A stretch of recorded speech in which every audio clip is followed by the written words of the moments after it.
The best teams from around the world are competing live at DreamHack Summer 2012. Europe, North America, the Commonwealth of Independent States, Southeast Asia, and Oceania are facing off in Sweden for the largest prize pool in the history of HON, $60,000.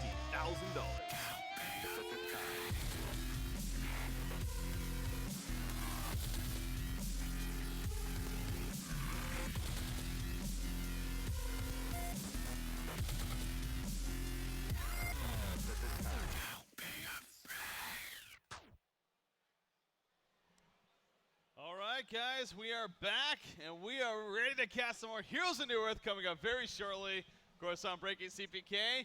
And I'm Zyori, back from some much-needed rest here, ready to rock and roll. But plenty of awesome games coming up today, Breaky. Glad to have you back. Yes, we do have an interesting news update to give you guys on that note. Of course, we are going to be covering Trademark eSports versus eSPORTS. That, as expected, so nothing wrong with that there. So don't worry, that is still happening. I'm really excited for that, but it just got even more important. And I'll say this is why. Team It's Gosu, the BYLC winners, we just saw them play against Fnatic, of course, coming on the losing end. They actually ended up withdrawing from the rest of the events. Yeah. They're tired, as expected. It's a BYLC. Honestly, even if they win out, I don't even think I think it may mathematically be impossible at this point. So they decided to withdraw from the event. They are also competing in the Swedish Championships as well. That is also here. Right. So they basically just decided to make that priority instead, and it's understandable. Yeah, right now I think they're sitting 1-3, and at this point it's looking grim. If they win every single game after this, I still am not sure they'd be able to qualify pending future results. So you can understand it. I left around 5 a.m. last night, and they were still playing games. So you can certainly understand how tired they must be right now. Yeah, it's it's unfortunate in the end, but what's done is done. So Team It's Gosu. No longer in, and now, with that said, forfeiting the rest of the matches, so basically that means they finished 1-6. So there you go. So, of course, that means if the teams that they were playing, they get the free win in that sense. But, okay, so where we stand now. With that said, that means TT Esports just beat MUFC Esports, TT Esports as well, just in the previous round. So they're now 5-1. Trademark Esports is now 5-1 because of this news. That means the winner of this will get first place. Correct. Here in the group stage. Now, a big reason why this is even more important than before. So we've already stressed the point. It's obviously you're playing for seed, and getting the first place seed means you get to play against the fourth place seed, puts you in a better position going into it. However, because the loser of this will also be 5-2, we'll have a three-way tie. It was decided where the winning team will get to choose who they play against in the first round. Wow. So it just got better for winning this match. Yeah. If you win, so TDM or TT Esports, whichever one wins this match, they will get to choose their opponent in the semifinals.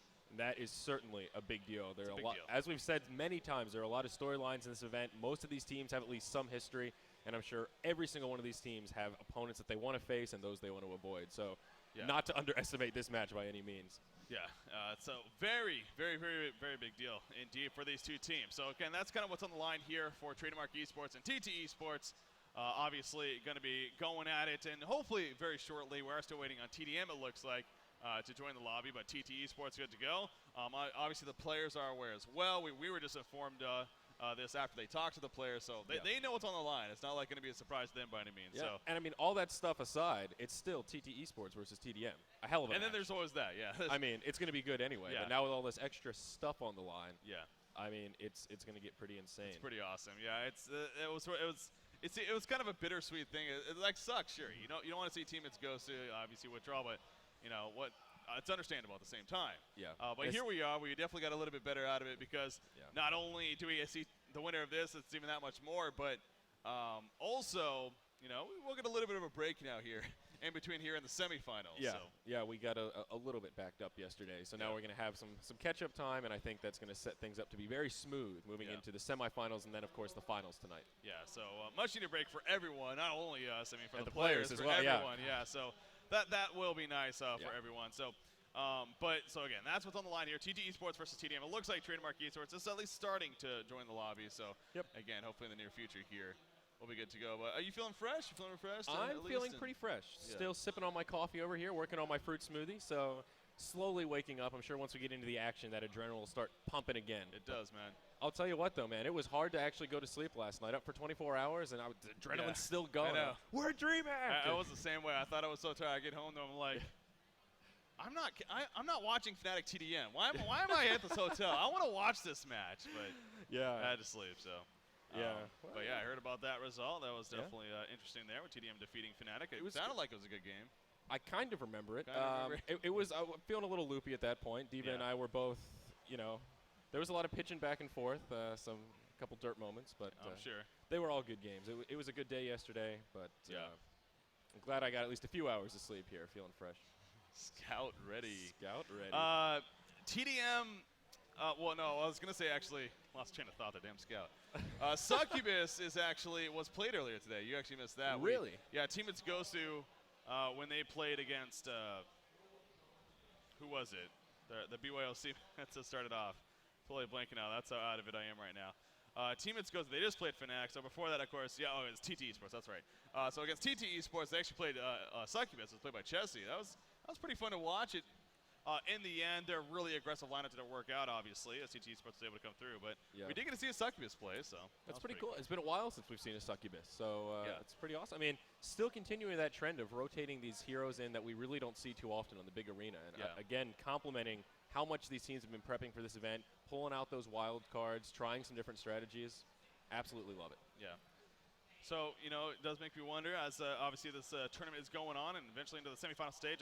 With that said, so yes, Trademark eSports, BlackFade.org, Fnatic, Recall, and TDM. Those are your 4 teams that are advancing on to the semifinal. So no matter what happens here, they will be advancing on. So to make that clear, if we didn't before, so that means Orange eSports, Team It's Gosu, MUFC, and of course Team GA, unfortunately, being knocked out. Yeah, I mean, it's hard to be disappointed with those teams as our top 4, but, it is a little bit unfortunate. We're not going to get to see one of the Southeast Asian teams make it to that top 4 situation, but I will say it is sort of good to see Fnatic there. I was sort of pulling for him, and it was looking rough for Fnatic. To see them now 5-2 means they really did kick it into high gear after suffering some they started off 1-2, losses. I believe it was. Yeah.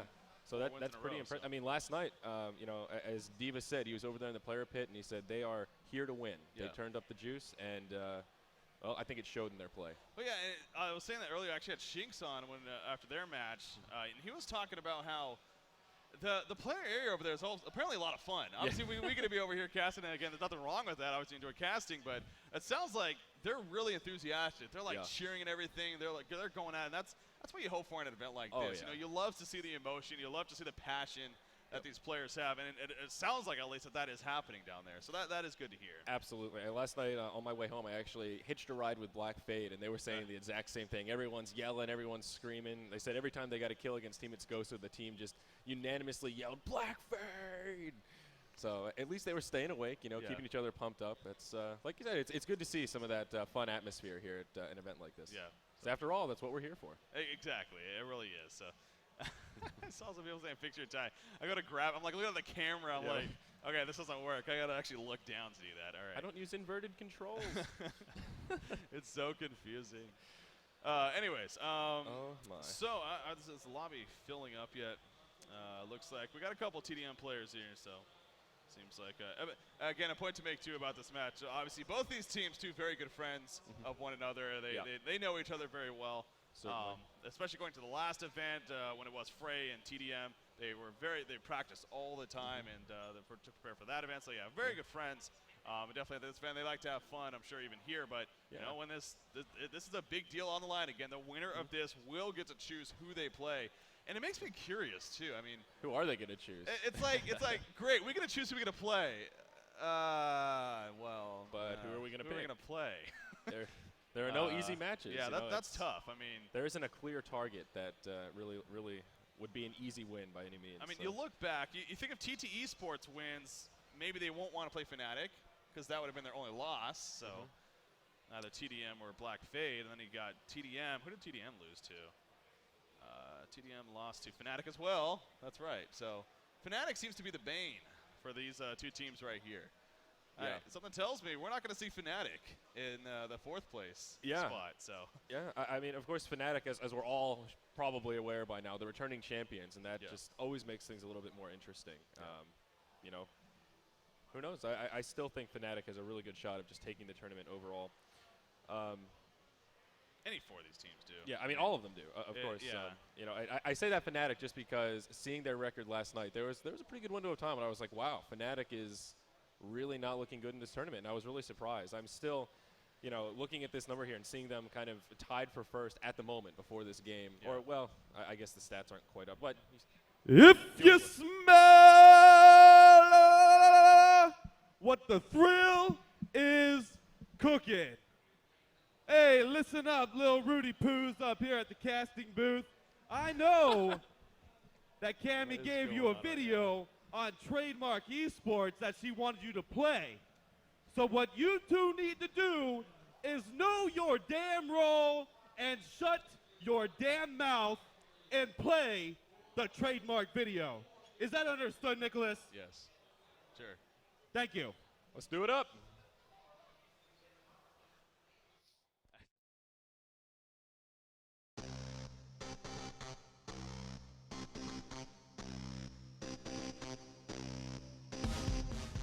I'm Moonminder, and I play carry or suicide.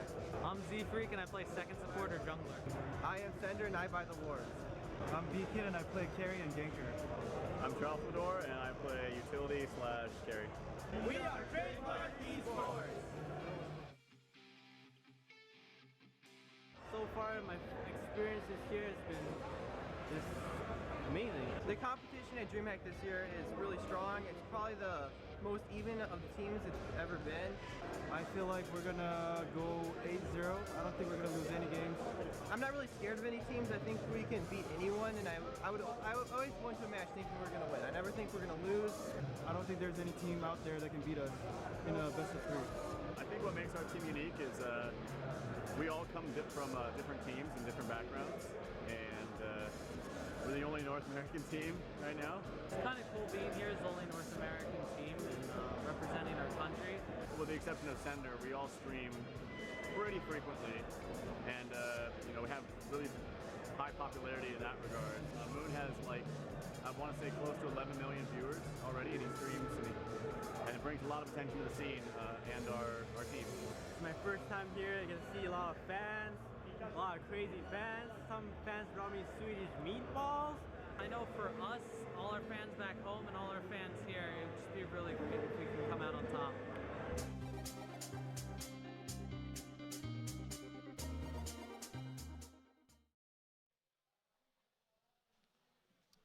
Well, there you go. There you go. There was the TDM video. Yeah. Wait. We were gonna do that. We We were were. waiting a little bit longer, but you know what? We were. I guess that works too. So. Yeah, it was good. Maybe I'll take the blame for that one, Breaky CPK. I think I misread the cue there, so my mistake. At least we got to see Phil the Yes, Thrill. at least we got to see Phil the So, Thrill. Cameo doing appearance. his best The Rock impersonation. Keeping us all awake. It's good So, stuff. Yeah, that We didn't hear a jabroni awake. though.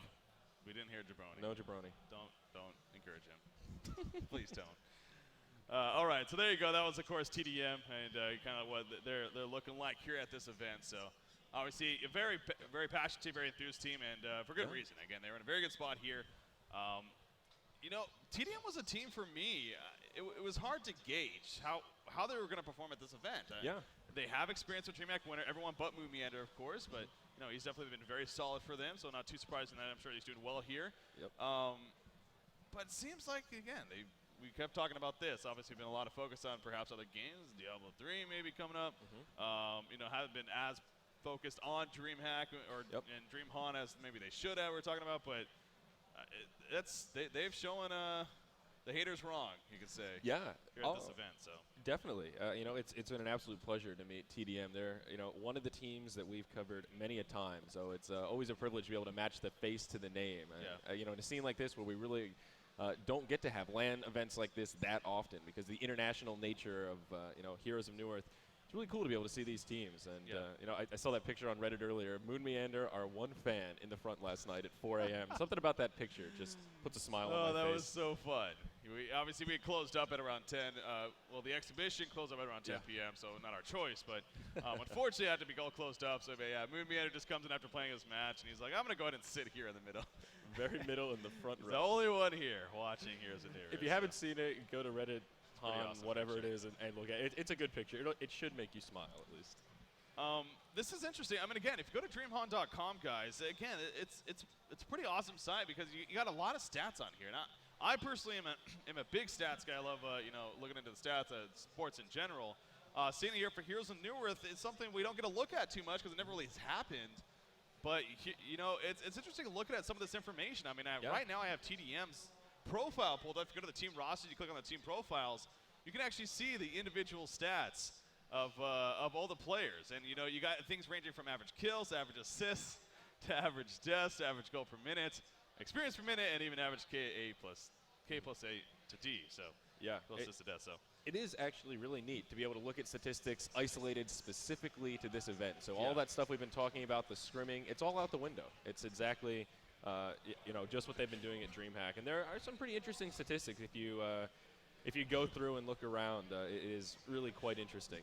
And it was a really a nice touch. So if you haven't, like Breaky said, head over to DreamHon.com. Everything you could possibly want to know about the DreamHack HON event will be there. Yeah.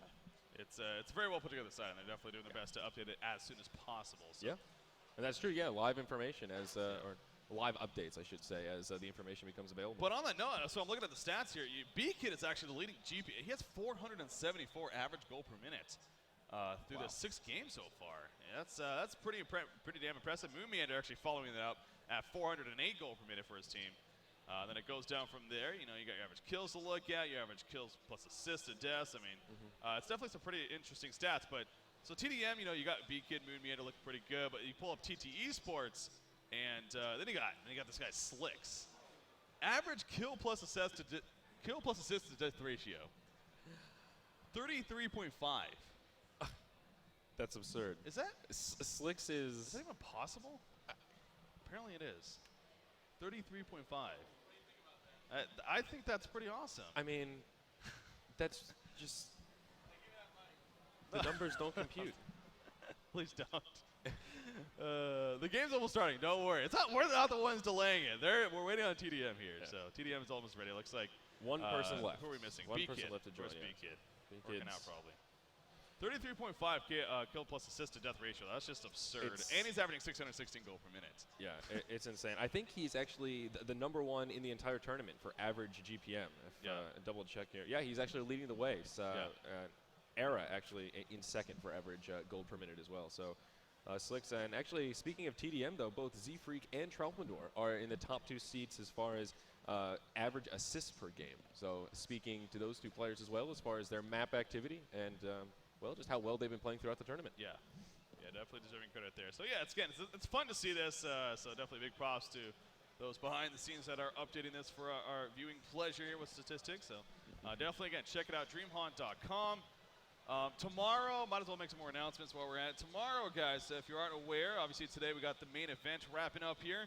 Going to be a lot of fun. We do know our top 4 teams now, of course, TDM, Fnatic Raycall, BlackFade.org, and TT Esports. So we'll find out our grand champion. I think that's that for you said midnight tonight for the finals. Tomorrow, though, there's still going to be some HON action going on. It's the DreamHoN Mid-Wars Challenge that we're going to be doing that we've talked about, where a pro player from each team is going to be a captain, and they get randomly drawn their players that are going to be on their team. So you're going to have this mixture of just random pro teams together playing Mid-Wars against one another, and the eventual winner of those guys will play the community team winner, and they'll play for $1,000. So there's money on the line. It gets us a chance to have just a lot of fun with it, kind of a relaxing. Yeah, it'll be fun for us, and it'll hopefully be fun for the players as well. I can't wait to see how the teams turn out. It is just luck of the draw, so there's some potential for some really interesting teams. you know, especially some of these players have pretty specific roles. It would be fun to see, you know, 4 support players on one team, 4 carry players on another or something. And well, maybe with a little bit of luck that could happen. Yeah, it's going to be fun for that. I mean, that is actually kind of a cool idea. So I'm looking forward to that. So apparently they're playing JT Crimea River over there. Justin Timberlake, huh? Talking about, I want to be over there. Yeah, you know, it is a little unfortunate that we're so far away from the players, because it would be cool just from a personal perspective to be able to see their reactions right after the games, just to see the teams, you know, the jumping up and down, the friendly smack talk, if you will, all that stuff just adds to the event. Yeah, again, what Shinx was talking about that earlier, it's apparently been going on over there. So cool. It's unfortunate again that we're over here casting, kinda, not really. I mean, obviously not really unfortunate, but but it would be cool to be all together. But hey. Can't have it all, I guess. But for the finals, obviously, we'll definitely get to see that. Yes, so I'm sure absolutely. We'll get plenty of reaction out of that. So, absolutely. anyways, as you probably heard there, guys, the game has now officially started.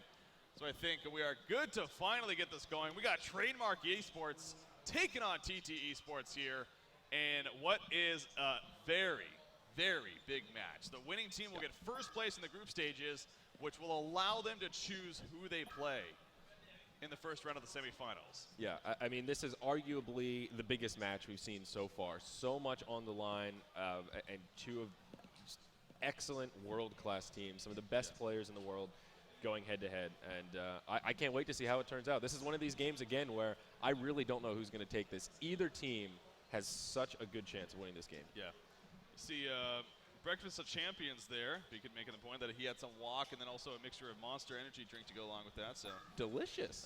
You know, he must be ready. We enjoyed some walk yesterday. It was quite good. The walk here is pretty damn awesome. Very good. Another reason to get out here for DreamHack, the walk. Good Chinese. Chinese beers.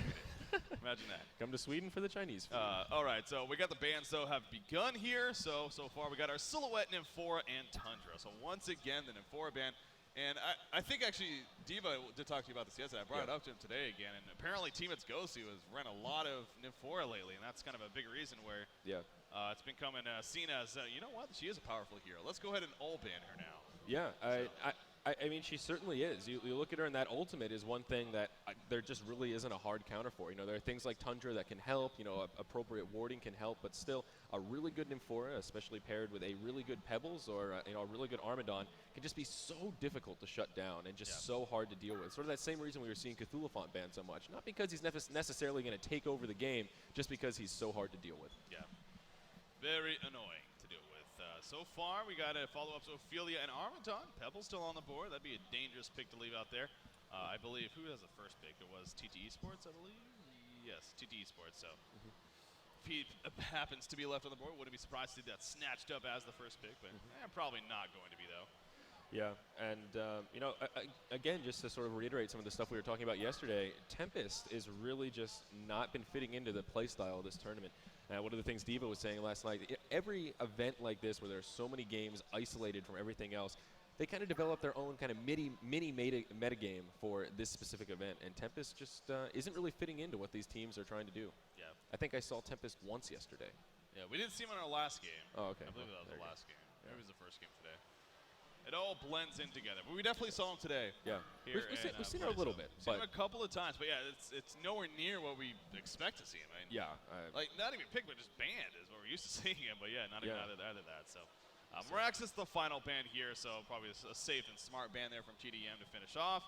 Knowing that TteS eSports, of course, has the first pick, so we'll see if TteS eSports perhaps looks to do something with that. Now, I will say, Trademark eSports, I actually had Fly up here when I was doing the interview with him from Fnatic, of course.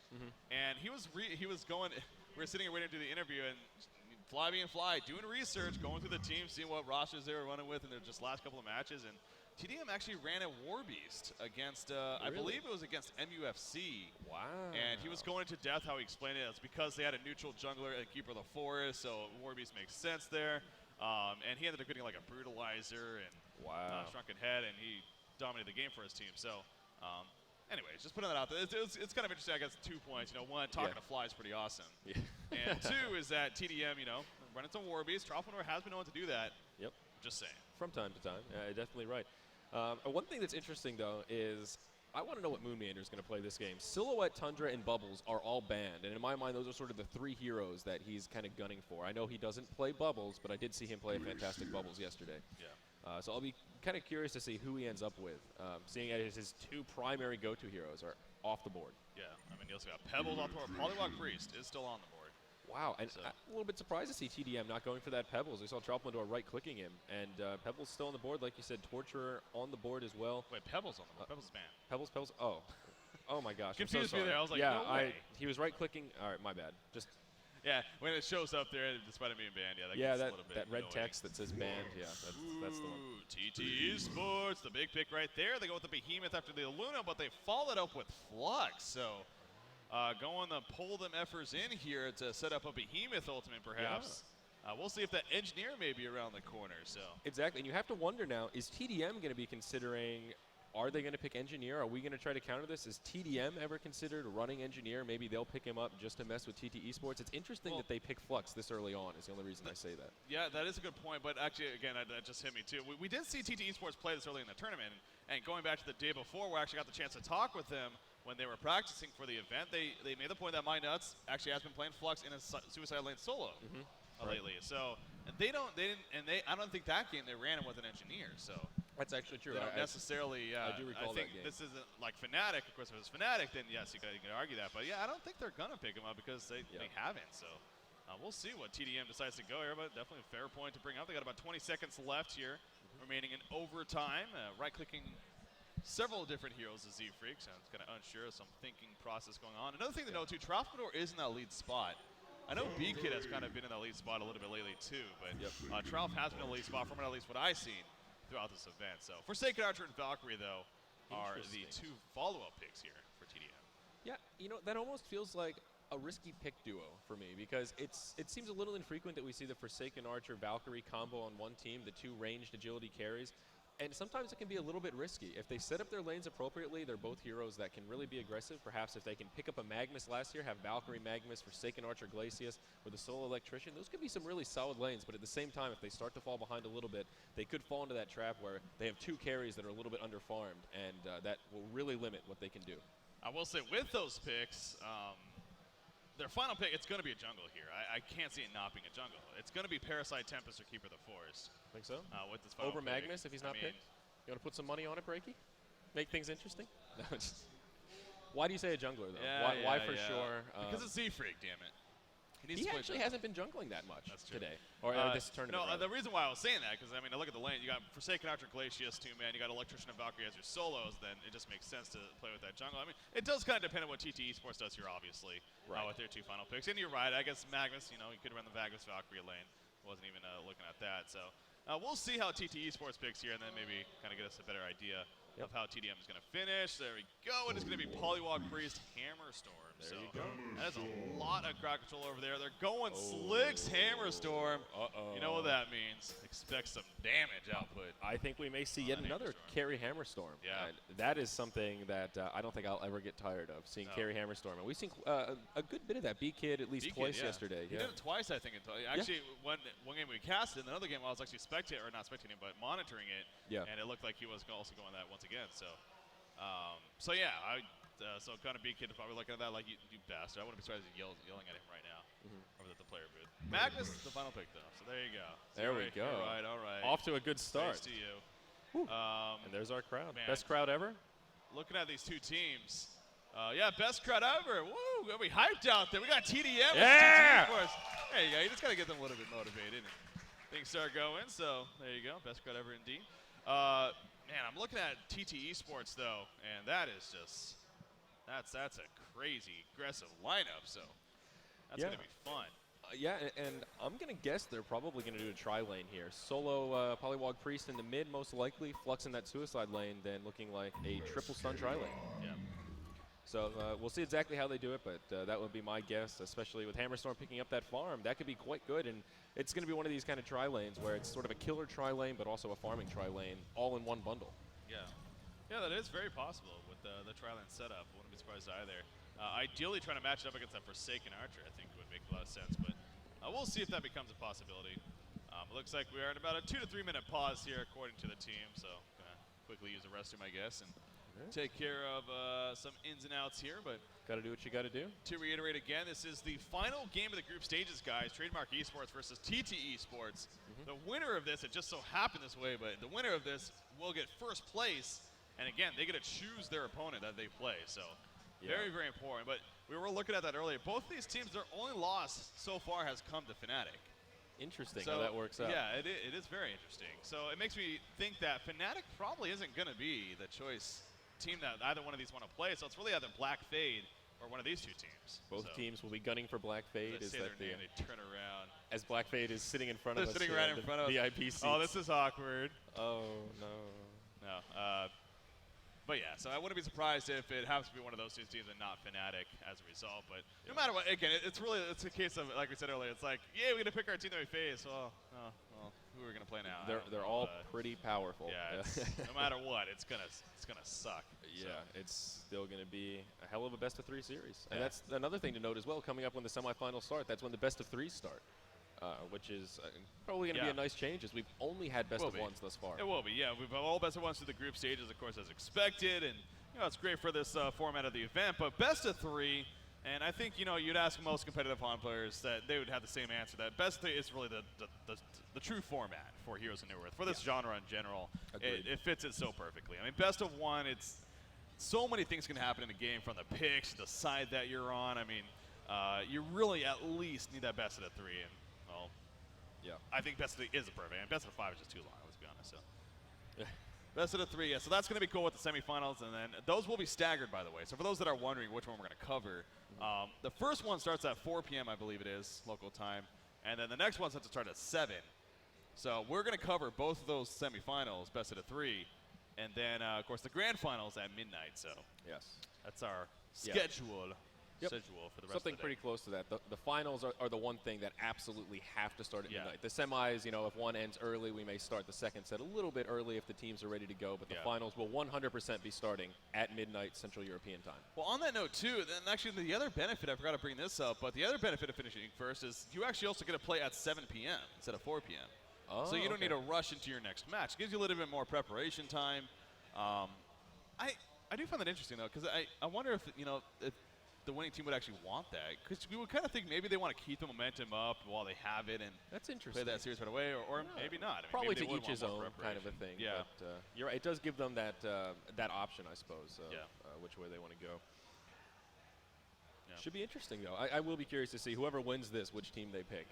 Trying to reason in my head, people PMing me with all sorts of theory crafting. Well, so, the funny thing is, it's very possible that this could be a rematch. I mean, we That's could see true. these two teams in the semifinals That's going very at it. true. Like, And- I would not be surprised if one of these two teams went like, oh, we'll play in the semifinals. Absolutely. So- And, I mean, like you said, these teams know each other very well, and they've actually been practicing a lot together. These are two teams that have both been putting in a lot of scrim hours prepping for this event, so naturally, with a finite amount of teams in the scene preparing for this, they've been playing each other a lot. They should be fairly comfortable with one another. Yeah. So we will see how that goes. Hopefully, it seems like it's been about 2 to 3 minutes now, so hopefully we can get things resuming in the very near future here between Trademark eSports and TteS. Again, though, tomorrow it is not over just because the tournament finishes today, which is a big part of this event, of course. It is not all over. We do have the Mid-Wars tomorrow. What's up, Nova? How's it going? We do have the Mid-Wars tomorrow that is going to be happening, where the Mid-Wars Challenge, where obviously the captains from each team, they're going to randomly select their pro players, and that'll be just a mesh of pro players going at it in Mid-Wars, which sounds like a lot of fun. So, Yeah, it should be cool. Should be fun for everyone. yeah. And I'm sure that, again, that's obviously much more lighthearted day when it comes. Oh, camera time.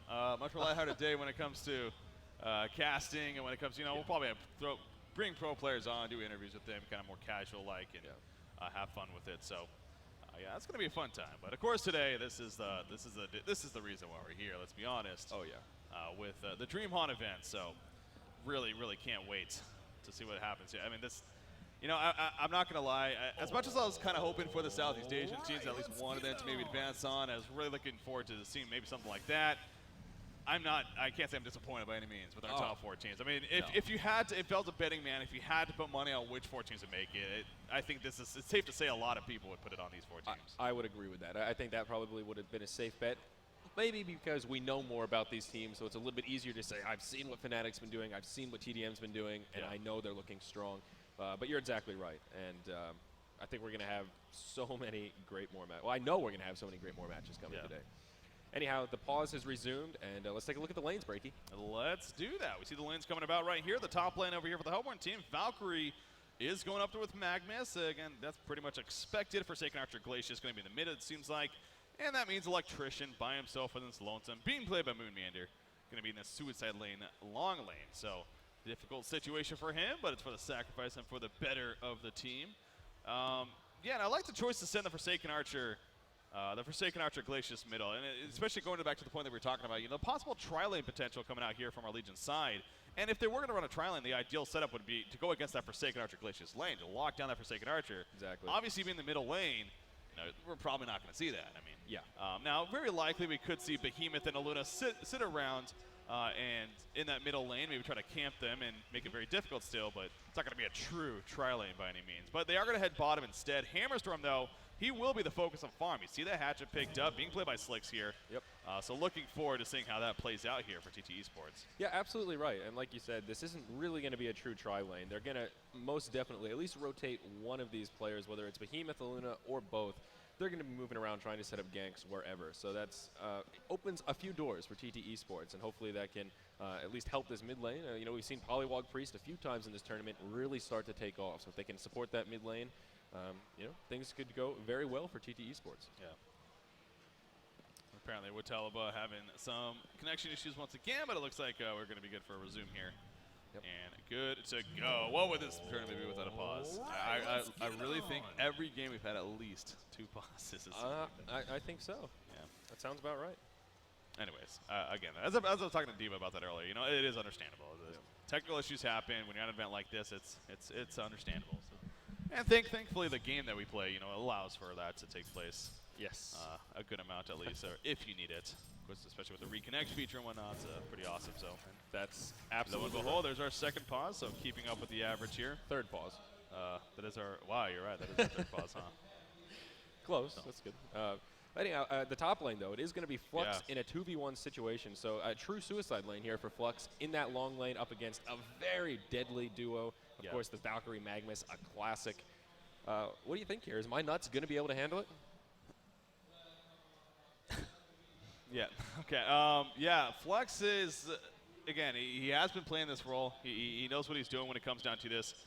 He's going up against a very deadly Valkyrie Magnus combination. But the great thing about Flux, I mean, you look at his life pool already. 739 life.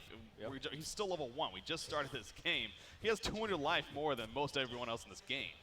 Obviously, going those Crushing Claws. Now, he's going to run out of Magnus. But again, this is my point. Even if they land an arrow right here, you know, still may not even get the kill. He's going to stand his ground. We talked about this before as well. The Magnetic Surge, a very powerful ability for getting last hits, for harassing with. It's very mana efficient, only 20 mana cost at that level 1 mark. In fact, yeah, it does go up, but at the level 1 mark, only 20 mana cost. So it will give him somewhat of a chance, but by no means is he going to obviously take off. I mean, but it seems like he is able to hold his own, and obviously they're confident doing it, or else they wouldn't be doing this in the first place. So.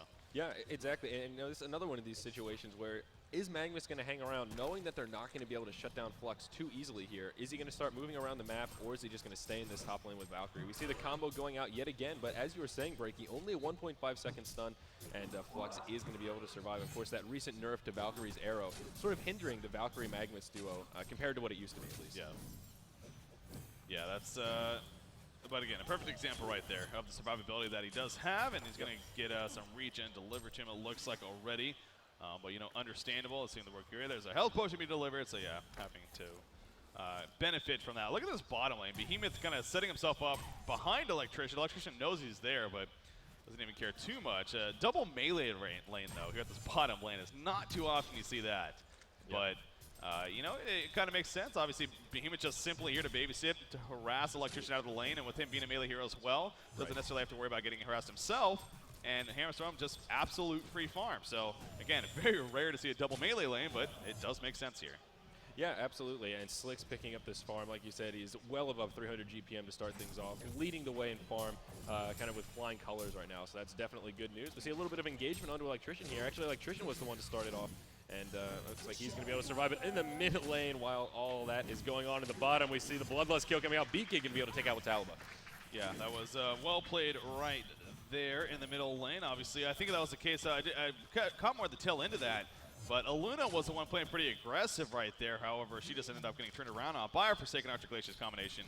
And just didn't work out too well in the end. So yeah, positioning is important. You know, a level 1 Aluna, of course, she did move top and pick up that rune. But, you know, you have to be so careful against a lane like Glacius Forsaken Archer. One misstep and they're going to capitalize. Yeah, that freeze on top of the crippling volley. That's a lot of lockdown potential right from the beginning of the game that they have. And a lot of damage as well. Well, exactly. I was going to say, you know, and that gives them that time to just sit there right-clicking you and doing all more damage. So you see the crippling volley going to miss right there, but, you know, not the biggest deal. Forsaken Archer just at least keeping the harassment up. On to Polywog Freeze. Meanwhile, at the top lane, Flux, the tower is getting pushed in a little bit. Bottom lane, we see an initiation on Electrician. Fissure Stun blocking him in, but Hammerstorm is not going to bother wasting mana. Will instead allow him to live. So Hammerstorm did drop fairly low, though, but will be delivered a health potion. Yeah, it was a nice block. Unfortunately, it was just angled a little bit non-ideal for our Legion side. So Electrician was still within tower range, and of course, most of the reason why Slick's back down there being at low health, as you mentioned. Yeah. So Moon Meander is playing this Electrician. He's hanging in there, sort of similar to Flux in that suicide lane role, not really farming as we would expect. Oh, middle lane. But yeah, in the mid lane here, Polywog Freeze going to be in trouble. They're not going to dive the tower to try and finish him off. Aluna going to come in. The power throw going to connect with Glacius. Of course, not enough follow-up damage to secure the kill. Yeah, that was close pressure right there, but Polywog Freeze able to do a little bit too much to get away. So Leon Black will survive, and it still remains that 1-0 hero code advantage. Like a Behemoth, though, coming on over. He's going to wait for either Forsaken Archer or Glacius to push up out of position. Unfortunately, though, he did ran right past a ward of sight, and you can tell from the positioning that TDM very aware that he was incoming. So Behemoth not going to waste any more time realizing that they spotted him. He's going to head back towards that bottom lane and help out Hammerstorm once again. Maybe try to set up the kill onto Electrician, but as we keep stating, Moonman not doing too shabby. In fact, static gripping right here. And also coming in with the energy absorption. There goes the Hammerstorm stun, though, but not going to be nearly enough for a turnaround. But again, Electrician just letting them know what's up, that he's not afraid of them by any means, and at least holding his ground. But so far, Slick's farm, pretty damn phenomenal. 32 and 19. Yeah. As far as creep score goes. Absolutely. I mean, he's just been free farming his way to victory down here. We see Electrician in big trouble, though. He's actually going to be sort of safe from that fissure, but now he's going to be in big trouble. They're going to be able to secure this kill. Behemoth taking a lot of damage from the tower. Electrician may be able to turn this around. Behemoth dangerously low. Does he have a potion? Indeed he does, but is it going to get knocked off here? Looks like he's going to micro around. The creep's going to get one auto attack off. That is going to cancel the potion. He's going to go for the port Electrician without enough mana for a grip. Unfortunately, not going to be able to finish him off. Nice read from Bobo there to get out in the nick of time. I'm surprised nobody died there. I mean, there's several heroes that very likely could have died there. Hammerstorm, Electrician, and Behemoth all got pretty low there, but none of them end up dying. Great job by Moonmanor getting into that jungle. The fissure stun, as you said, kind of blocking them almost a negative way, but Flux at the top. But in the meantime, there's that double stun combination coming through and able to drop him. So seems like that's working out pretty damn well so far, as really expected. And Valkyrie's farm is kind of showing for that. You know, creep score not as impressive as Hammerstorm's by any means, but she is farming 25 and 6, and now at 3, just around that 300 goal per minute mark. So good kill though at the top lane. So Flux not gonna head back, it seems like. Definitely. And right now, it looks like this double-ranged agility carry style that TDM is doing is working well for them right now. Both Forsaken Archer and Valkyrie have fairly decent farm, at least on par with everyone else in the game, leading the way on their team, as we can see by this kind of staggered GPM chart here. And that's good. You know, like I said, it's a little bit risky, but right now it's certainly paying off, and hopefully things continue that way, at least for TDM's sake. Yeah. Yeah, that would be good for them. But Slicks on Hammerstorm, man, I mean, it's awesome seeing this. He has his Steam Boots, you know, perhaps that portal key going to be upcoming as that next item choice. But I do remember when we did see Slicks play Hammerstorm last time out as that carry role.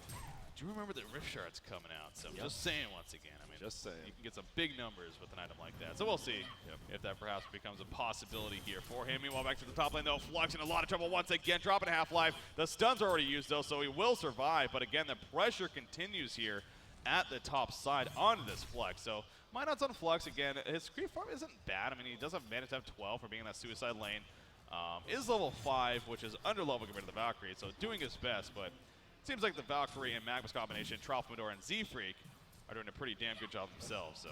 Yeah, definitely. And I mean, Polywog Priest for TT eSports here is looking pretty good. Just now hitting level 6, so per usual, this is when Polywog Priest is going to get very, very dangerous. And actually looking at the mid lane, you can see Glacius and Forsaken Archer are playing back pretty far, staying on the high ground, being very careful not to let Leon Black capitalize. Leon Black. Leon Black. That's his name. Yeah, so you're right, though. I mean, obviously, playing very passive throughout most of this.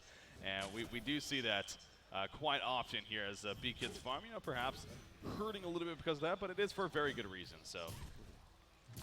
Yes. Anyways, I'm getting distracted. I'm being intimidated here by some players. But yeah, so Hammerstorm's seeing his farm, level 6 now, got the Steam Boots. He does have 1,100 gold saved up, so again, we'll see if that portal key going to be next in line here as far as his next item. Pick up Electrician, doing the best that he can to stay in at least experience range. Of course, being played by Moon Meander here, but yeah, that GPM try, I mean, the bottom 3 is under 100 gold per minute. Yeah. And goes up for there. I mean, I guess it isn't really much better, though, for our Legends side, but it is better, though. It is a bit better. I mean, seeing that eSPORTS is up by about 1,000 gold, but they're down 0-2 is a little bit surprising, and I think that speaks to how well they're farming, especially in that bottom lane. In the mid, though, Polywog Priest going to get engaged on. In comes Magnus with a stun. Leon Black's going to fall to the hands of Z-Freak, and Luna going to be in big trouble as well. Will Vitalba be able to survive it? Magnus going to man up into the tower, actually going to man down here. Oh, no. Archer trying to go in, and almost finishing off Forsaken Archer, but not quite enough damage. Going to get out of there with just a few hit points to spare. Down in the bottom lane, we see Slicks going toe-to-toe with Moon Meander. He has that ultimate activated. Moon Meander just trying to kite around, ring around the Rosie to wait for that ultimate to expire. 13 seconds left, though. Glacius is down here waiting for a freeze, though. He needs to be careful as well. Slick's going to have enough mana for a stun, and this could be very, very bad for Moon Meander. There's the stun. Down he goes to the hands of TT Esports Slicks. Yeah, that was just a good chase from Hammerstorm right there. Looked like it would be a little bit dangerous for him with that Glacius coming in with a creep wave on him, but that's man-up mode at its best right there. And he made sure that he was going to get the kill, and that he did. So that farm goes up even more now. 387 gold per minute all of a sudden for our Hammerstorm player.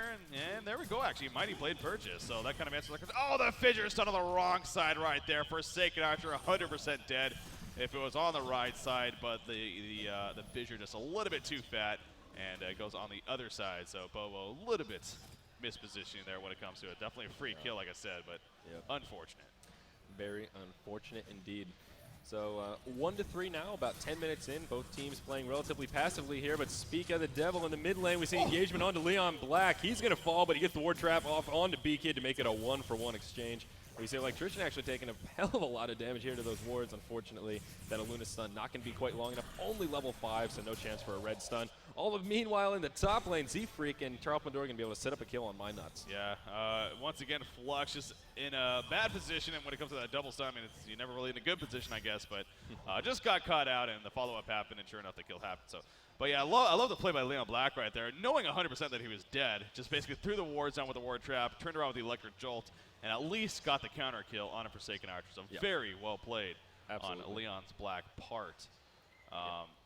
Leon's Black. Leon Black. Leon Blacks. Oh, man. No, you're absolutely right, though. Being able to turn that around and make it a 1-for-1 was absolutely well done. Getting that word trap off just in the nick of time. He got it off when he was about 1 hit from death. Yeah.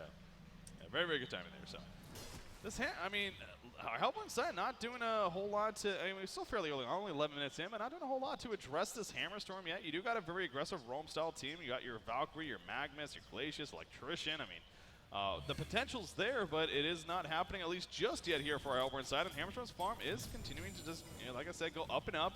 Obviously, with that Mighty Blade purchase, she is going for the Shrunken Head. At least you would assume it could be a case of just getting the Mighty Blade and then the portal key after. But speaking of Hammerstorm, once again, the Goblin is going to be used to help chase an Electrician. Maybe necessarily the arrow going to be dodged. And down goes Electrician. Tundra Blast coming in from Glacius, though. Hammerstorm more than fine, however. Galvanized wearing off, so won't have that buffed armor. Not going to matter, though. And the kill happens to be successful. Valkyrie gets Hammerstone, though. There's the Electric Jolt. The final auto attack. Yes, that will be enough. The dumpster talk coming out from Aluna right there. Hammerstorm more than fine. He is now chasing down this Magnus. We'll have it set up in 5 seconds, but not going to stay close enough. So didn't even use his ultimate right there, though. Flux used his own ultimate, though, with a discharge. We saw help for the kills there. Yeah, picking up those few kills. Now TT Esports with a nice little lead set up for themselves. 12 minutes in, finally starting to pull ahead. That farm from Hammerstorm really paying off. Polywog Pre-Sport's going to be used down here in the bottom lane to secure a kill onto this tower. Flux going to pull in Electrician, although the follow-up's not there. Everyone's low on mana, unfortunately. And looks like this tower is going to fall, but will it get denied? Oh, indeed not. Aluna going to be able to get in there and get the last hit. Yeah, that was very good timing on Wittelva's part. So Excellent tower kill. That's the first one of the game, if I'm not mistaken.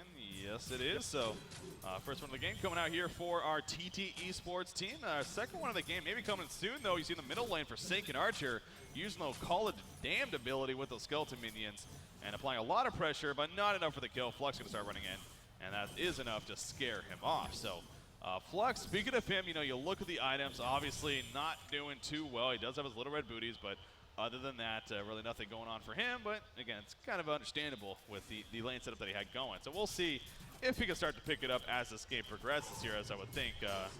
That would make sense here for our Legion team to be able to get Flux and farmed. Exactly. Just looking at this GPM chart, this Hammer Storm really makes me nervous for TDM. I mean, they just haven't slowed him down at all. We see Magnus tanking the triple stack of Ancients here and almost getting dangerously low. But, when are they really going to start reacting to this Hammer Storm and trying to shut him down? Slick sitting with almost 1,900 gold now, and I'm actually curious as well. Is he going to just go straight for Shrunken Head or Mighty Blade into Portal Key? Yeah, that's what I was wondering, too. And with the gold being saved up, I think it is going to be that Portal Key as the next down and pick up. So got the Mighty Blade saving for the strength, obviously for damage as well as some life. And with a Portal Key, we'll now give him some strong initiation on top of that. While this is going on, Forsaken Archer has been farming the triple stacked Ancients here, so B-Kid just about cleaning that up now. And his farm definitely increasing a bit because of that. And of course, you still have Teraphodor and Valkyrie sitting at a comfortable 283 gold per minute. But yeah, Hammerstorm definitely way on up there. And then you have Polywog Priest even following soon. In fact, speaking of Polywog Priest, the Poland Electrician, though, hits the ledge, and he will be fine. So they went for an attempt kill on Electrician, but the Flux ultimate just not placed, or no, it's not placed correctly. It's just, not timing it correctly. That's a better way to put it. So, exactly. But they do get the tower kill, so good news there for TT eSports. Gonna check the Ancients real quickly, but as you can see, no one gonna be there. Top lane, we do have some pressure being applied by Valkyrie, but Behemoth gonna stall that with the Fissure Stun there.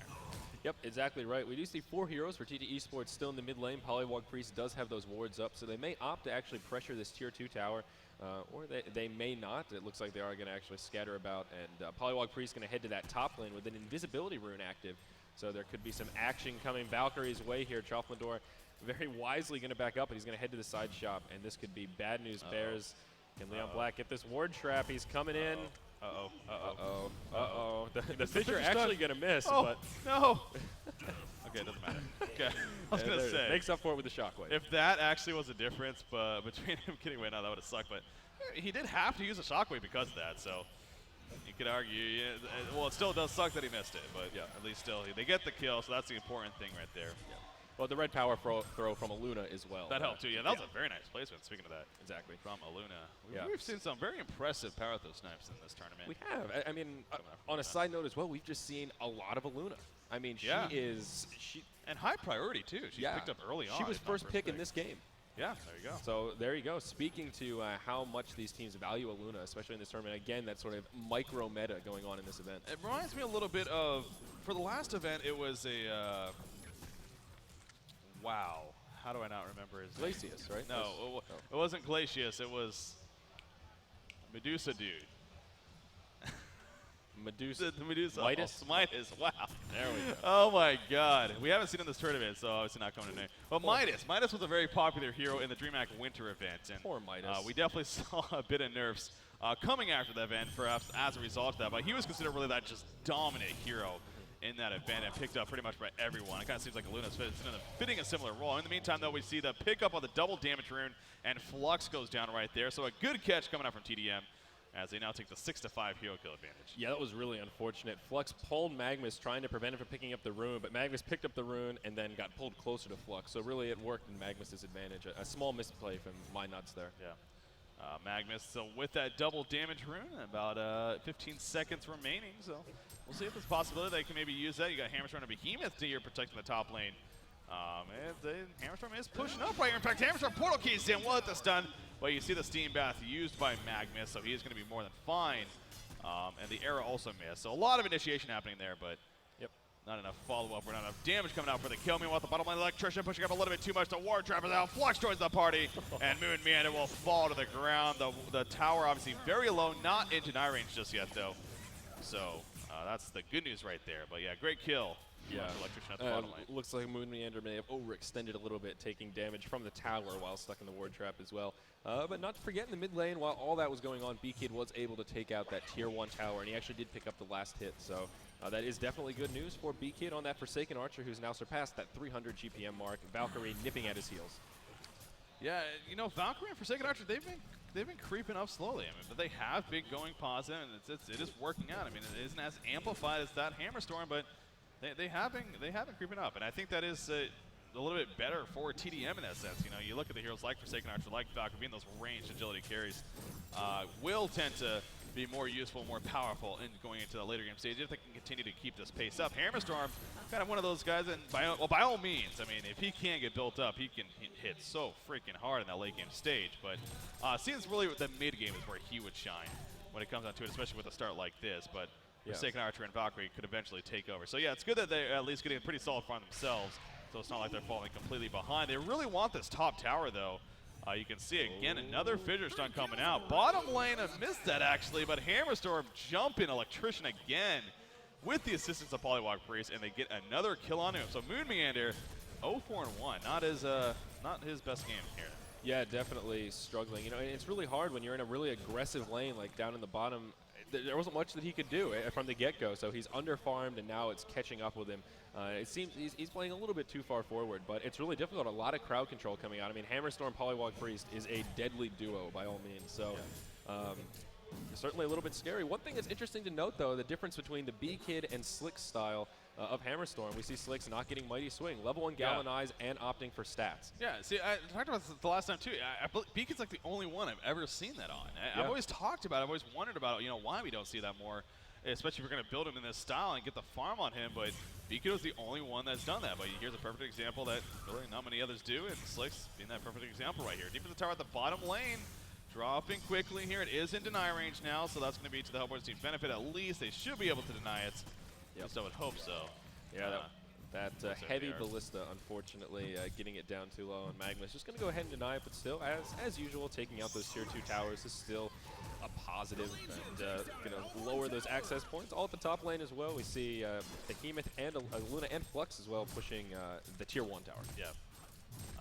So yeah, that's ends up working out pretty damn well here for eSPORTS when it's all said and done. 6,300 gold lead, by the way, on top of a 2,000 experience lead now for our Legion team, hitting up around that 20-minute mark here. So again, though, Forsaken Archer and Valkyrie continuing to creep up a little bit more and more. Forsaken Archer just sitting in the jungle here, getting some assistance from Glacius as he's doing a bit of stacking. A Blessed Orb has been picked up by Forsaken, and of course, obviously the Sustainer on Valkyrie, and she is on her way to her own Blessed Orb. Very likely that Nullstone pickup. So I think more the sit-back solid game is to our Hellbourne team's benefit in that sense. So I do wonder if eSPORTS, when is that prime time in terms of making something happen here? Yeah, I think a lot of that's going to depend on Hammerstorm. He's one of those heroes that's fairly item dependent. Once he gets that Shrunken Head and Portal Key, it's almost like a different hero. He just becomes so much more powerful when you can't slow him down. He can just put on that Galvanize and just chase you down with that brute strength on. You know, sort of almost like a Pebbles. Once he gets that Portal Key, he becomes almost a completely different hero. Yeah. There you go, that Shrunken Head pickup. So that is huge for Slicks here, as well as for eSPORTS. I think Polywog Priest, again, he's been doing a fantastic job himself, being played by Leon Black here. He's got his own Portal Key, the Ring of Sorcery, the Ghost Marcher, so a lot of gotcha potential coming out from him. And there's a Glowstone purchase. So wow. Glowstone is, again, it's one of those items we see it before where heroes like Polywog Priest will just pick it up simply because it's just such solid stats. Yep. But eventually the Staff of the Master, obviously. He is one of those heroes that we do see, at least in the competitive scene, where Staff of the Master is actually a very valuable item pickup. So. Yep, one of the few. Yeah. One of the few, but certainly a viable pickup on him. And like you said, just getting those stats makes it, I mean, Staff of the Master is a fairly well-rounded item. We really tend to get hung up on what it does to the ultimates, but it really does give a good amount of stats. And for a hero like Polywog Priest, you're exactly right. Getting that Glowstone now is great, and also upping his mana pool. He's up to 1,200 mana right now. Yeah, you can never have too much mana. So never. You see 1,100 plus life, 1,200 plus mana. So again, pretty solid stats there, especially when you compare it. Frog. Yeah, you compare it to everyone else in the game. It's not too bad. So beefy frog indeed. Beefy toad. A little bit of push here in the middle lane. Hammerstorm and Polywog Priest extending. Behemoth waiting back, ready to line up a Fissure Stun in case some initiation happens, but it is not going to take place. Instead, They will probably, are they going to keep going actually? Maybe try to find somebody here. If they go over to the Ancients, that would be possible. You just need the Ward of Sight here though. Should protect Electrician if that was to happen, but Polywog Priest is kind of going over this direction. Never mind, doesn't look like they're going to do it. But you can tell though, TT Esports, they're trying to find right now, you know, an opportunity. They're trying to find a spot to really get a pick on somebody, or maybe just group up and push together. It looks like that's going to be the choice, right? The weapon of choice right here. Of grouping up together here in the middle lane and looking to make a push now. Exactly, and like I said, now that Shrunken Head's picked up, Hammerstorm's just going to be in the front lines here. Polywog Priest going to be sitting in the back, has that portal key. As soon as they engage on Hammerstorm, we can expect that Shrunken Head to be popped and the rest of his team to follow up. Flux actually has a portal key now as well, so I'm sure TT Esports will be looking to bait using their Hammerstorm. And we'll see. I mean, TDM is going to have to start grouping up and dealing with these team fights as well, as they're quickly running out of outer towers. Yeah, Flux having that portal key, that's pretty damn injured. I mean, I can just imagine him pulling everyone, and the arrow just missing right there, by the way, on a Hammerstorm. So he's going to be funny. He activates the ultimate, and here we go. The burst strength onto Electrician. The Shrunken Head's activated. Look at the Electrician just drop right there. Crippling volley going to be used. We see Hammerstorm in the background, picking off Glacius, now chasing out Forsaken after Flux pulls them back in. Magnus gets the eruption off, but it's not going to matter. Will die easily. Nothing happening right there from him. Hat trick coming out from Hammerstorm, and TT Esports just absolutely cleans up. The defensive tower goes down. That's a big momentum push right there. Yeah, exactly. A 3-for-0 exchange now. Hammerstorm is on fire now up to 441 GPM, and they're going to be able to continue pushing up here and possibly pressure this Tier 3 tower. Actually, they're not going to press their lock, just going to go ahead and back it on up. A very close call from Polywog Priest here after a nice piercing arrows. But now Slicks is just out of control. He's leagues ahead of both Valkyrie and Forsaken Archer, and right there just demonstrating the power of a Hammerstorm with those core items. Yeah, that was massive, massive power from him. Damage charts, 19% of the damage done by Hammerstorm in this game as far as hero damage is concerned. And then Polywog Priest even following that up nicely. So, wow, well in the Legion's team favor with that said. Also, regen rune picked up for him. He also has another 1,700 gold saved up. But so yeah, the Flux ultimate wasn't the greatest, but they didn't really do a whole lot there for the team. But again, as I was saying though, going into that fight, I could just imagine a Flux getting a great portal key ultimate off, pulling 3-4 heroes in or whatever, and Hammerstorm hammer stun right on top of that. Yeah. Especially, it would be even really cool if he had Mighty Swing, because he would just really be tearing them a new one. But yeah. Elder Parasite. How about that? That's what I like to see. Yeah, that's first time I think I've seen Elder Parasite of the games I've casted in this event. The last time I saw Slicks play Hammerstorm, I believe that's actually what he got. So really, Elder Parasite then Rip Shards. Yeah. There we go. Calling Attack it now. speed is great on him because again, that brute strength ability with his ultimate, you're already getting so much damage from that. Yeah, I already compared Pebbles to Hammerstorm once, and I'm about to do it again. The same sort of a thing. That ultimate gives you that damage, so all you need is the attack speed to really up that damage per second. And you're exactly right. I think Elder Parasite is a good pickup here. Flux pulled in Valkyrie here to give some assistance to Polywog Priest, but it doesn't look like it's going to be enough. She leaps away, and the Valkyrie Prism going to even be used. So Polywog Priest, no kill going to happen for him. Flux was running in from the back end, but again, Valkyrie just going to pour it out and we'll be fine. So the aggressive play, though, from TT Esports is definitely picking up here as this game has progressed, as you would expect. We're now 25.5 minutes in, but you love seeing that Elder Parasite. Of course, a big downfall. We will take 15% more damage, but dude, when he has that Shrunken Head activated, when he has that Galvanize up, I mean, he's pretty beefy already, so exactly. I think that's a concern for his Hammerstorm trying to chase out this Electrician. Flux gets in there with the portal key. Electrician in a bit of trouble. No, he's going to be able to pour it out, so he should be fine. There we go. Magnus getting away from Flux. Good chase attempt, but they end up getting away here. Yep, no kill's going to happen. Now, I have sort of an interesting question for you, Breaky, though. What would you think about a potential Brutalizer pickup for Hammerstorm? Yeah, I mean, that's... Could be interesting. I'd rather see Rift Shards. Rather see Rift Shards? Me too, actually. I think seeing those big numbers is just always exciting. Yeah, also Sanitarius is one of those items that we don't really see at all, but never. Strength carries, especially hard-hitting ones like this, you know, you got your Malik and you got your Predator, you got your Hammerstorm. I think it can actually be a very powerful item on heroes like that, so that is an item that I would like to see. It would be kind of cool, but I don't think we're going to see that, though. Yeah, and sitting level 15 now, Slick's actually putting 1 point into Mighty Swing. So he's had enough of stats and going to be moving into some of that AoE damage. So I love those pauses. They say ready before the pause break even starts. Yeah. But as you were saying though, Slick's moving towards you know, that potential combo where he can just hop in and start doing all of that AoE damage with a nice Flux ult. Yeah. Yeah. So waiting for that sweet spot here. Yep. for TT Esports. But again, it's been a mix of pretty balanced play for them. They have been very aggressive at times. They need to be, you know, getting the picks that they're looking for. But at the same time, they're not wasting time. They're not just constantly going around looking all over the place and not getting kills. You know, if the kill's not there, they go back and continue to farm. And that's exactly what's kind of going on right here right now. They're in that farming state of mind. You got Polywalk Priest in the jungle as well as Flux helping out. So picking up their next bigger and better items. I am really curious. I mean, Hammerstorm did just purchase something.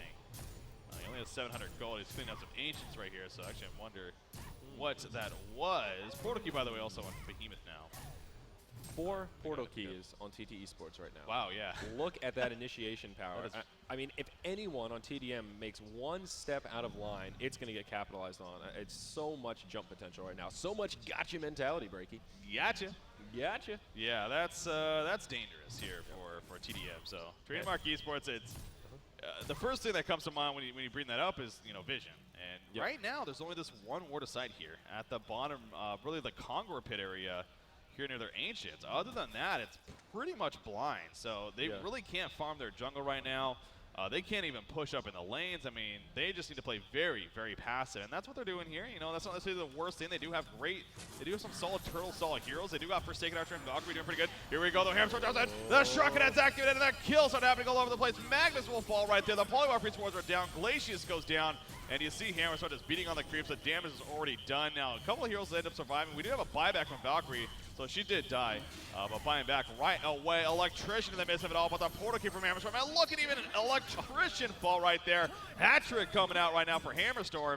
And Valkyrie and Forsaken Archer, the lone survivors. They looks like they're going to be able to do enough to hold it off. But so much damage output right there. And that was so quick, too, from TT Esports. Yeah, exactly right. They're in such a good position right now. And, it's going to continue.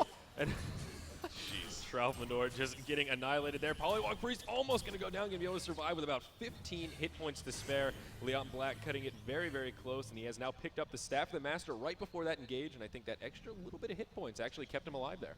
Yeah, that was, you're right, very, very true. Going back to that, the very beneficial part of an item like that, but man, I mean, we keep seeing these prime examples. That Valkyrie, she just disintegrated as soon as Hammerstorm went on top of her. He just had no chance of getting away from that fight right there, so. The 4 kills in total, I believe it was, or actually technically 5 with the Tralfmador buyback.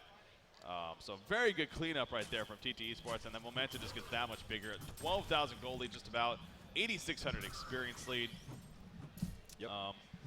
But again, I still look at Trademark Esports, and by no means counting them out of this game. I mean, we're coming up to the 30-minute mark here, so really at that midway point, but Forsaken Archer's farm isn't bad. I mean, 356 gold per minute. Valkyrie, despite dying twice there and using a buyback, isn't bad. I mean, 290 GPM. They have possibilities. An Electrician, it has been recovering throughout this game. He's still struggling, but he's 0-6-1. Not stats you want to be looking at, but they still have a chance. They really do. And if they can hold it out long enough, they do got a solid turtle-style team, like I was saying earlier, then there is a decent chance here. So we'll see if that happens. Yeah, I think you're exactly right. They're not just dragging this on for the sake of dragging it on. It's not a lost game yet, though. This Hammerstorm is just continuing to get more and more out of control. Slicks right now is 9-0-2, still yet to die, and that speaks to how little TDM has pressured him, especially in the early phases when he was in the lane.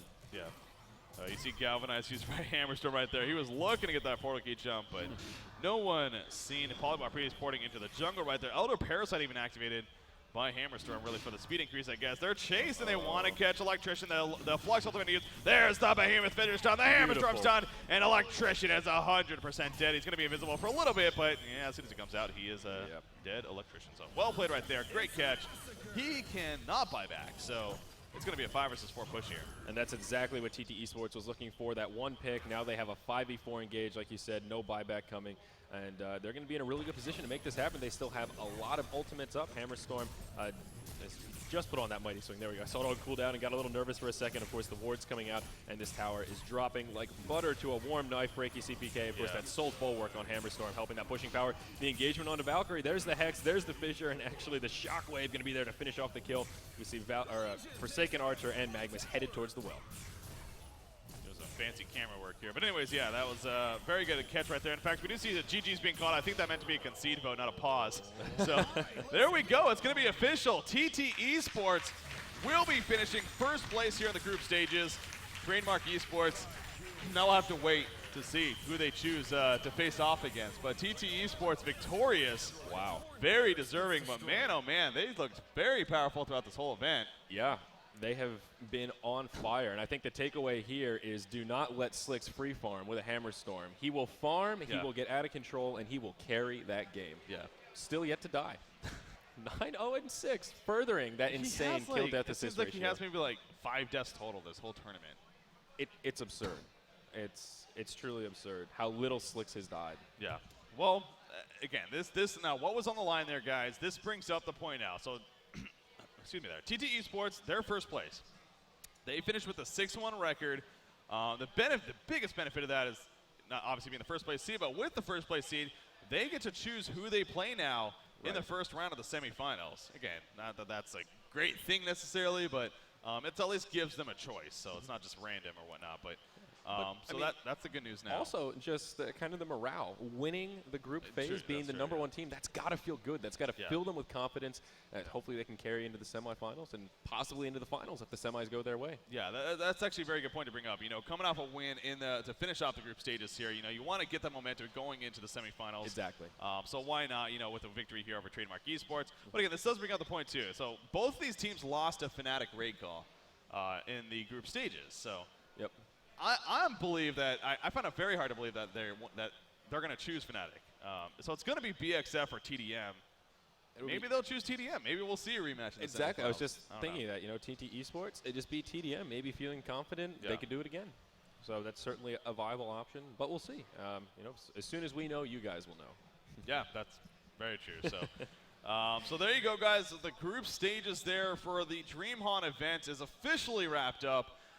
With TT Esports finishing first, Fnatic, TDM, and Black Faye, they all finished with a 5-2 record. So, you know, all finishing, you know, tied for second, you could say there, and that's why we're doing the first place team just gets to choose who they play. So that's how the tiebreaker is pretty much working out. But, man, what a group stage that was. I mean, again, in the end, I think it's safe to say it's perhaps the most expected in terms of results and with who's coming out of it. But we did have some interesting results when it's all said and done. Orange Esports, they did finish 3-5, it looks like, or 3-3, excuse me. I guess that means they still have one more match even, but you know, they had a solid run. They defeated Fnatic Raycall. I mean, that's very impressive there. So it was fun seeing them, fun seeing the other MUFC, and then of course GA, which got a cast a couple times there. So it's been great. So now coming up, well, not right away, but coming up next on the stream will be semifinals once we know what that bracket looks like. Yeah, about an hour and a half from now is the plan for that is scheduled to start. So we probably are going to be doing an interview here in the very near future as well. So definitely stay tuned for that. But after that, then break coming out. But as you can see on your screen right now, once again, we got our next question in line here for the Dream Comes True event, where you and a friend will get a chance to win a trip to DreamHack Winter 2012 on behalf of S2 Games. So for you guys tuning in at home, this is a great opportunity. I mean, you need to be out here. It's a freaking amazing experience. So the question here for question number 5, you need to answer 7 out of the 10 questions correctly to be eligible. Question number 5, name the team that came second to Fnatic at DreamHack Winter 2011. Frenetic Array, Online Kingdom, Trademark Esports, or Lion Esports. I don't know. I don't know. I don't know, guys. You'll have to find that one out on your own. You'll have to figure it out and head over to the HON forums. Good luck with that one. Post is in the general section. You have 15 minutes, so act now. Make sure you get your answer in before the poll closes. Yes. Answer that question, guys. Again, it takes literally seconds to do. So go ahead and do that now, guys. And then head back over here to the stream for the interview, which, again, hopefully should be coming up here in the very near future. So with that said, I think we're good for the group stages. Yeah. Semifinals, man. We're ready for that. The big four teams. Got a hell of a finish at this event coming up, Zuri. Oh, yeah. I can't wait. Yeah. Like these top 4 teams, it's anyone's tournament for the taking. It is. That's the biggest thing. It really is. I mean, I don't see any of these teams being the true favorite going in. I mean, sure, TT Esports, they finished first. They finished with the best record at 6-1 compared to the 5-2s, but really does that mean a whole lot in the end? I mean, it was just best of 1, so we got best of 3s coming up, guys. It's going to be fun. With that said, wrap this up here. Stay tuned, though, for the interview. But once again, I was Breaking CBK. And I'm Zyori. Plenty more Heroes of Newerth coming your way here at DreamHack Summer 2012.